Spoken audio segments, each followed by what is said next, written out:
Welcome to the deep dive. We take your sources, find the best bits, and, well, dive deep. Today we're getting into the world of cats. You know, our feline friends. Ever watch your cat just stare blankly at a wall? Or maybe present their rear end right to your face?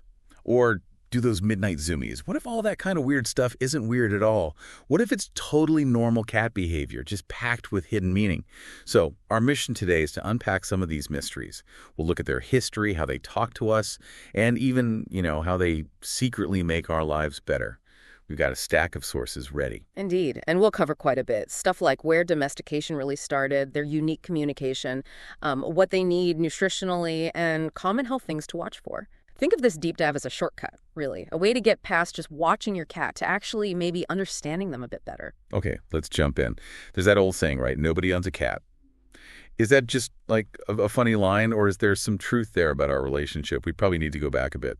Yeah, that's a great place to start because the history, it kind of flips the script on pet ownership.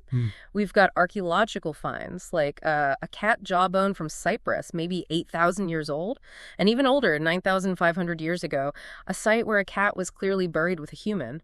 That suggests a really long, deep connection. Plus, genetic analysis points to all domestic cats coming from the Middle Eastern wildcat Felis sylvestris.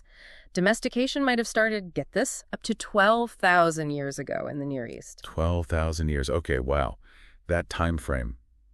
That sounds like it matches up with a big change in how humans live, doesn't it? Absolutely. If you connect the dots, it lines up perfectly with the first agricultural societies popping up. Humans settled down, stored grain. Which attracted mice. Exactly. Grain stores meant mice and wildcats. They were drawn to the easy prey. So you could say they kind of domesticated themselves. It's been called one of the more successful biological experiments ever, a real symbiotic thing. Yeah. And look where we are now. Domestic cats are the most popular house pet in the U.S. Something like 34% of homes have one. That's, 90 million cats? So they basically saw a good deal with us. Amazing. But it hasn't always been smooth sailing, has it? Their image has been, up and down throughout history. Oh, definitely a roller coaster. You look at the ancient Egyptians, they absolutely revered cats, linked them to the goddess Bastet. They even mummified them. Killing a cat could be a death sentence. Romans saw them as symbols of liberty. In the Far East, they were protectors of valuable manuscripts from rodents. So, yeah, pretty high status for a while. Okay, so they were valued, but then things took a darker turn, didn't they? Especially in Europe. Right. Here's where it gets really interesting and kind of sad. During the European Middle Ages, cats got demonized. People thought they were linked to witches, to the devil, so many were killed. Which, ironically, probably helped the plague spread because, fewer cats meant more rats. Their reputation only really started recovering in the West around the 1600s. Wow. From gods to demons and back again. That's quite the history. So, fast forward to now. What does this complicated relationship mean for us? What are the actual, science-backed benefits of having a cat around? That's a key question. How they impact our well-being today. And the research is pretty clear. Cat owners often report better psychological health, feeling happier, more confident, less nervous, that kind of thing. They also say they sleep better, focus better, handle problems better. And for kids, a strong bond seems to mean a higher quality of life, feeling fitter, more energetic, less sad or lonely. And here's a fun one, even just watching cat videos online. Studies show it can reduce negative feelings like anxiety or annoyance and boost positive ones like hope and contentment. Seriously. Huh. So my YouTube habit is actually good for me. But what about, the actual physical benefits? I feel like I've heard stuff about purring and stress. You're definitely onto something there. Stress relief. A warm cat kneading on your lap is, it's fantastic, isn't it? Studies back this up. Lower resting heart rates, lower blood pressure in owners. And when people were given stressful tasks, the cat owners who had their cats with them showed lower stress responses physiologically. They even made fewer mistakes. Cats have this unique quality. They don't judge if you mess up your mat. They don't get stressed because you're stressed. That makes them incredibly calming. Okay, that's cool. And the heart health thing, is that real? It seems to be. There was one big study followed over 4,000 people for 13 years. It found past cat owners were significantly less likely to die from a heart attack. It suggests cats might almost be like preventative medicine. Other research found new cat owners reported fewer minor health complaints, headaches, back pain, stuff like that.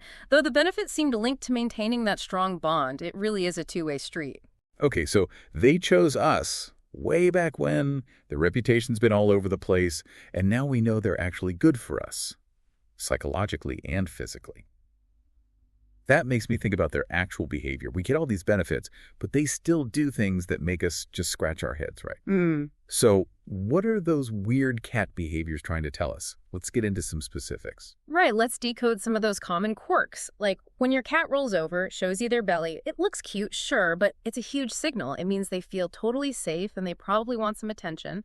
But it's also about scent marking. They're kind of saying, this safe spot, it's mine, and you're okay to be here. Okay. What about the butt presentation? I always thought that was just kind of rude, is it not? Not at all. That elevator butt thing where their rear goes way up when you pet them near the tail, that's a huge compliment. It means, yes, that's the spot. Okay. And if they put their actual butt, like right in your face, think of it as a friendly cat greeting, like their version of a hug and kiss. No need to sniff. Just, give them a pet back. Mind blown. Okay. What about litter box stuff?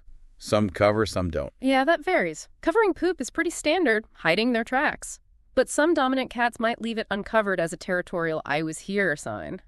And covering food, that's leftover instinct from the wild. Caching behavior. They're hiding leftovers to keep them safe from scavengers, even if the only scavenger is you. Got it. And what about chewing on weird stuff, like plastic bags or eating grass? Yeah. That seems odd for a carnivore. The plastic bag chewing, that can be teething in kittens or sometimes adults, just like the texture or, believe it or not, the taste of something on it. But it's dangerous choking hazard, potential blockage. Definitely offer safe chew toys instead, eating grass and plants. Yeah, even though they're carnivores, they do that. It might provide trace nutrients, fiber, maybe even help with hairballs, kind of like how they'd get stomach contents from prey in the wild. But you do need to be careful.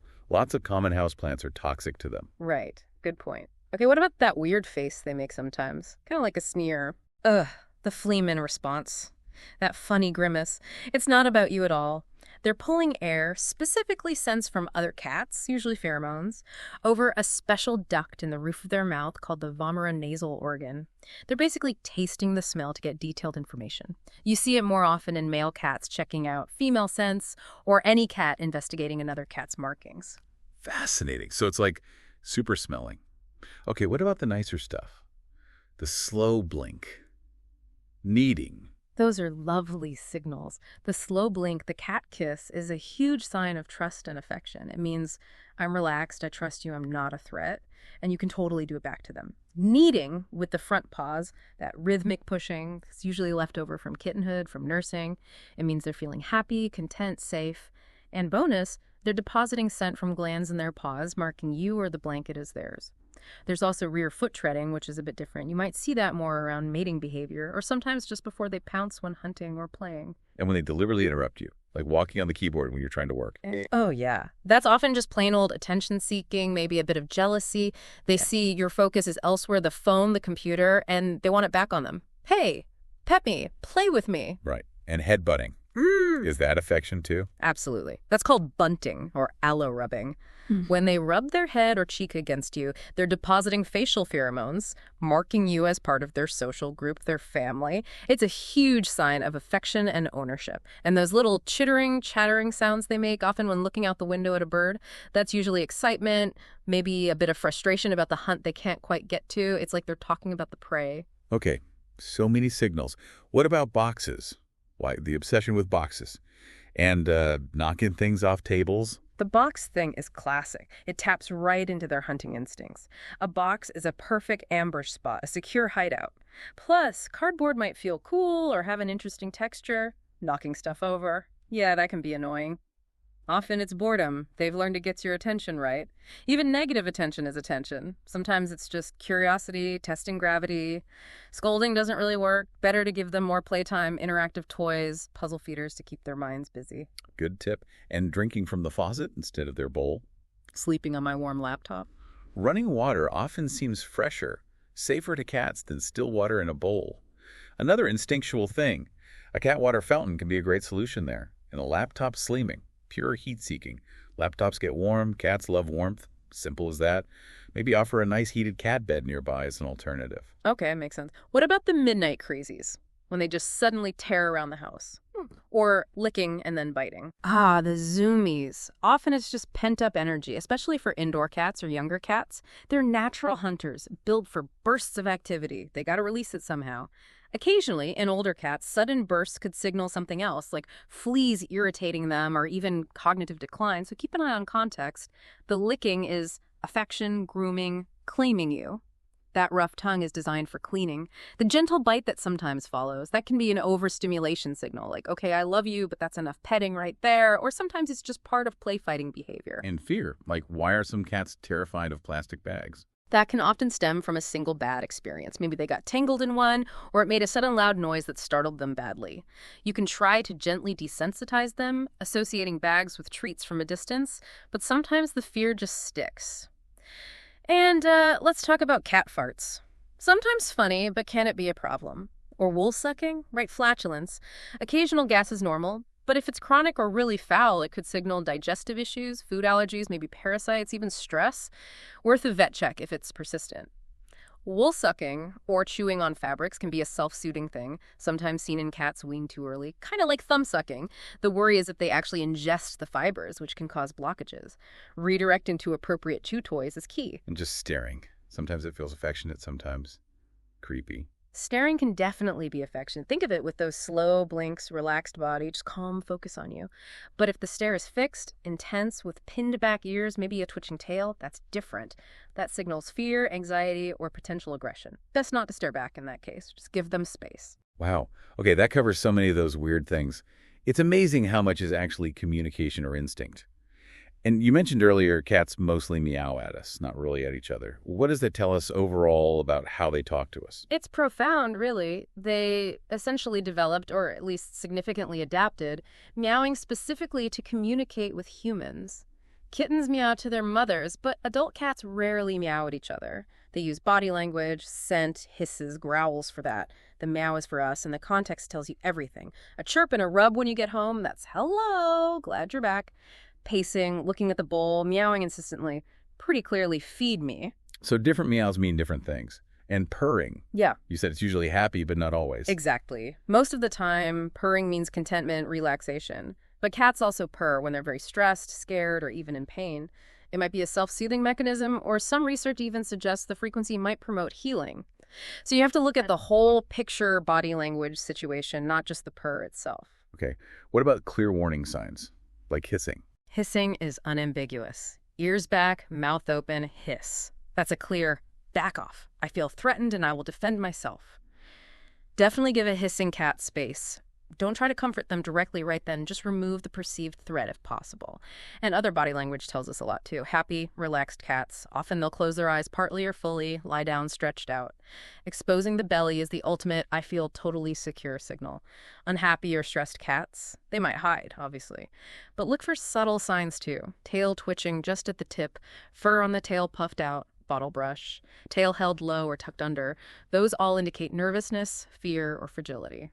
Learning these signals makes a huge difference. It really does. Understanding them better definitely helps build that bond. But okay, beyond understanding their quirks, how do we make sure they're actually healthy? This feels like a good time to dive into their health and what they eat. Absolutely crucial. And if we connect this back, many common health issues we see, things like obesity or diabetes, are directly tied to diet and lifestyle. Think about a wild or feral cat's diet. They're eating maybe 8, 9, 10 small meals a day. Mice, birds, insects.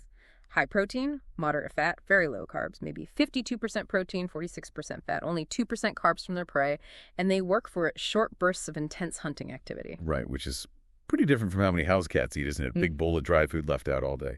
Exactly. That's a huge difference. Many commercial dry foods are much higher in carbohydrates than their natural diet, and free feeding, just leaving food out, that often leads to overeating and obesity. So what does this mean for feeding your cat?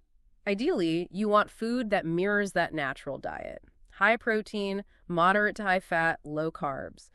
Good quality canned food often fits this profile better than many dry foods, though some specific dry formulas work too. Also, think about how you feed. Multiple small meals are better than 1 or 2 big ones.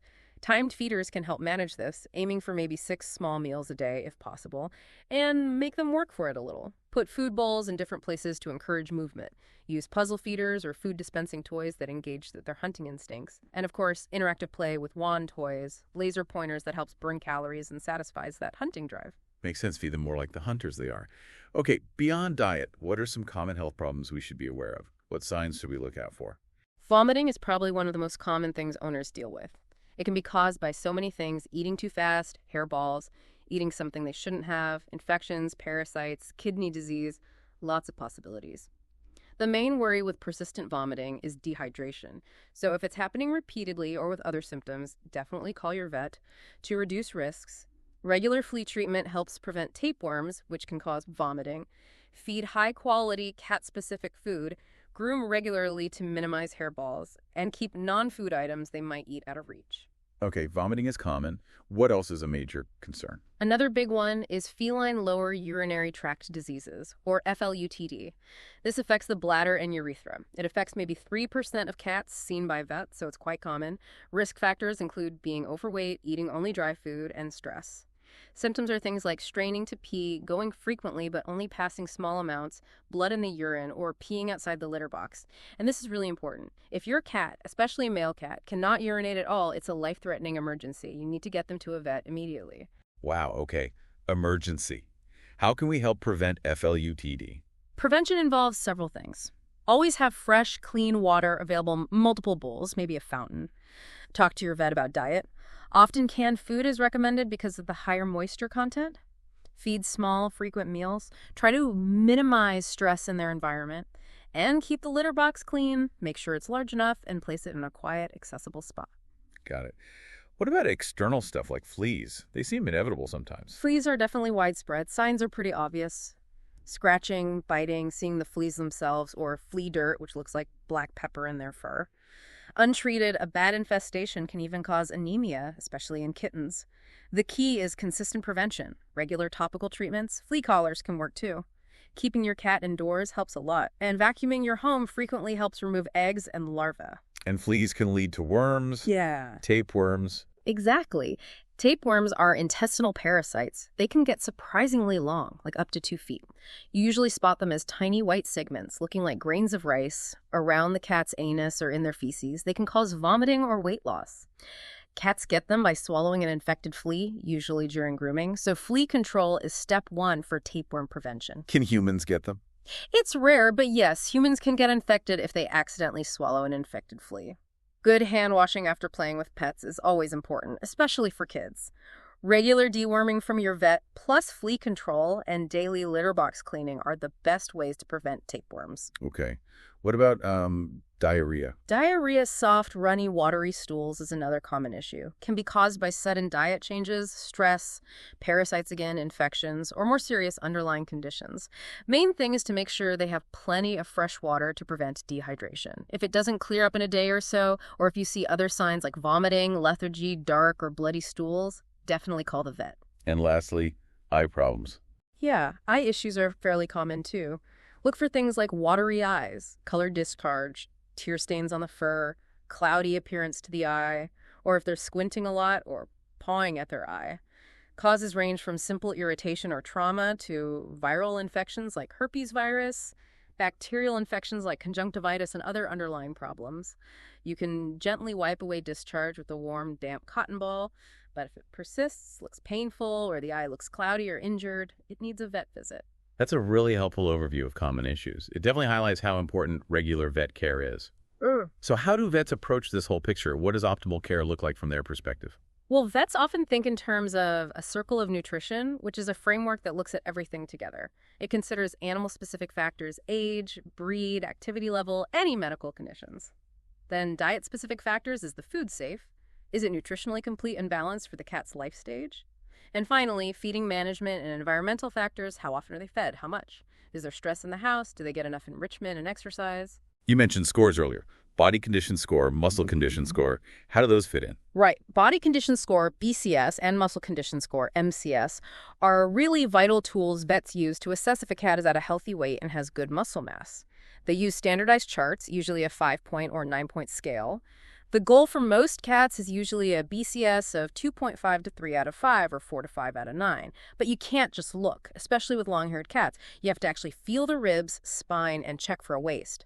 Palpation is key. Even a little extra weight can significantly increase risks for things like diabetes and arthritis. So feeling your cat's ribs is actually important health monitoring. What about unconventional diets, like raw food or vegetarian? Vets generally have concerns about those. Raw meat diets carry a significant risk of bacterial contamination. Salmonella, E. coli, dangerous for the cat and for humans handling the food. There's also risk of bones causing dental fractures or obstructions. Vegetarian or vegan diets are really problematic for cats. They're obligate carnivores, meaning they require certain nutrients found only in animal tissues, like taurine and arachidonic acid. Trying to feed them vegetarian can lead to severe nutritional deficiencies. And remember, their environment plays a huge role too. Being kept strictly indoors without enough activity is a major risk factor for obesity and related diseases like type 2 diabetes. Enrichment and play are part of their health plan. So the bottom line is regular monitoring, watch their food intake, appetite, check their body condition yourself between vet visits, note any digestive issues, keep an eye on their activity level, and maintain that open communication with your vet to create and adjust the best care plan for your individual cat. What an amazing journey we've taken today. From realizing cats kind of chose us thousands of years ago, to decoding all those quirky behaviors, and really understanding their health needs.